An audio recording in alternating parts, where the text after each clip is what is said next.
How's it going? So I'm answering a question here from Bethany Marie, just talking about how property rights would work in a voluntary society.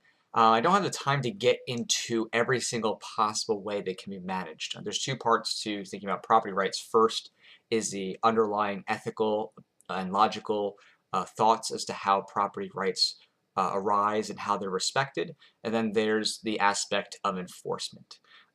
For how property rights are recognized, I did write a lengthy article about that, and it's a lot more that I can say succinctly, but it's called Voluntaryism as an Ethical Adoption. I'll put the link below, and so we can kind of follow from there for a question thereafter that isn't answered in that document, and that is, how do property rights end up getting managed once people have established those concepts?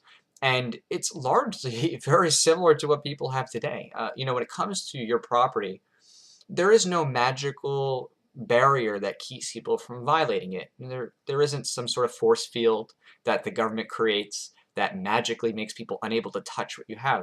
Effectively everything you have is open to be touched by anybody else who has enough force to do so.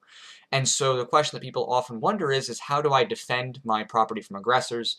And if my property, including of course your body, is aggressed against, how do you have any sort of restoration of that? How do you have any sort of possible recourse of action?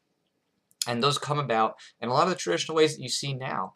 People, of course, fundamentally have the ability to defend themselves and property against different types of threats, whether that's someone trying to break into your home and take something you own, or possibly try to end your life or commit rape.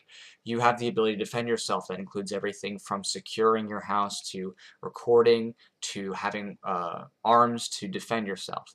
In addition to that, we already have mechanisms that people use privately in order to defend themselves. People have private security systems, home alarm systems.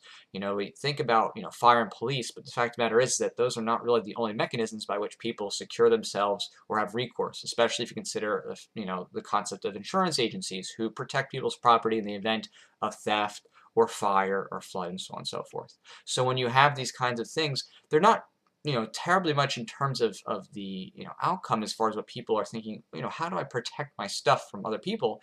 They're just different bodies to which you go to and now have the ability to have your property defended and possibly insured against. Now, of course, if there are two people and it's possibly a contractual issue, two people who are in some sort of system as far as agreement for a contracting body like a crediting agency, then there might be an issue that arises there with recourse in terms of the legal sense. The concept that two people may be a part of some sort of voluntarily agreed upon negotiation or arbitration service, and that type of arbitration service acts almost like a crediting agency, slash an insurance slash mediation agency. It's an agency that someone could possibly subscribe to, and if there's a dispute or something, those two people can seek recourse, and people could be adversely affected with an adverse ruling as far as their credit and other things go.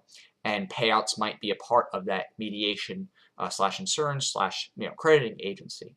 That's how people build up their defense and insure against those types of things. Now, as far as the recognition of property rights, again, without going into the depths of how property rights arise, just the concept of how do you get people to recognize those property rights and to accept it as a social norm, that comes through education and psychological evolution like anything else. It takes time. It takes time for people to learn those things and to move past other types of flawed thinking. Any type of education really is about that. It doesn't matter what it is, whether it's as simple as why you shouldn't steal or why 2 + 2 is 4. People have to disabuse themselves of poor knowledge by acquiring new knowledge. And when it comes to liberty, libertarianism, voluntarism, that's what it's all about. It's about spreading that knowledge and having people work toward those ethical norms and upholding agencies and mediation bodies and crediting agencies who also abide by those norms. And possibly, just getting to the fear side of this, people are wondering, well, doesn't that just mean there's going to be, certain agencies that get all this power and then, begin to strong-arm people or work as like a mafia or mob? Well, sure, that could be a possibility, just like government. But the issue there is that if you don't have the start of an automatic body that takes things through the threats of force, and that's accepted as a social norm, people see theft and murder as a socially wrong ethical norm, and you have, what's a free market, people are freely able to trade, well, now you have incentives for people to band together again against any type of agency that would seek um, to harm or to abuse people. And I think that those types of things actually already do exist in many different ways. Of course, the government can intermingle with those things as it is and sometimes mess it up to people's detriment. Justice of what somebody subjectively thinks is justice isn't always served just because there's government, obviously. Lack of resources, outdated laws, outmoded ethics in the laws. All the time, people are not going to be able to seek and get restitution for harms, from destruction of property or body, just to the government alone, which is why those types of systems which help to reduce the cost to fixing and resolving these things in a peaceful way are highly desirable. And I think that you start to see those things build up. And another video I did about this talked about how that works with even things you see now with, whether it's Yelp or Angie's List or whatever.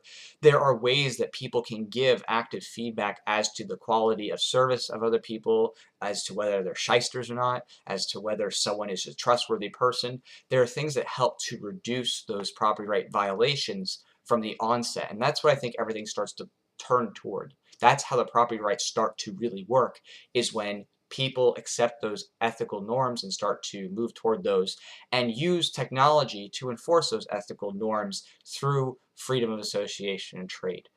That's the ultimate goal, is that people can give that kind of direct feedback. And I think that's been proven time and time again with modern businesses, where the social communication aspect is open and people are allowed to freely give their opinion and feedback, or have a forum where that is the accepted norm, and traders and other types of people associate for that purpose. Of course, if you think about the criminal aspect, oh, this person just acts outside the law, well, again, you have those same types of things with people now. There are people who act outside the government's law, and that's not going to change the fact that they may rob, rape, murder, steal, whatever it is, and you might not have recourse about it. Police can't find them. They've fled. They've disappeared. It's just unknown. There isn't a perfect system in that regard, but there is a better way of resolving those conflicts and helping people prevent that from happening to begin with. And voluntarism is that consistent ethical principle. And so really that's what it's about. It's about adopting and learning and growing. Just like any other abolition movement, you think about historical slavery. That came with education. That came with people who stood up and said, this is not an acceptable ethical norm. Doesn't matter what the color of your skin is, you're human, you should be treated as anybody else. And that takes time, just like any other intellectual or technological development in humanity. So I hope that helps on that aspect. And again, if you have any other questions, feel free to ask. But that's kind of the general framework by what you think about how are property rights working within a voluntarist society / a mindset. What's the direction that's heading to? Thanks again, Bethany, and I'll talk to everyone else soon.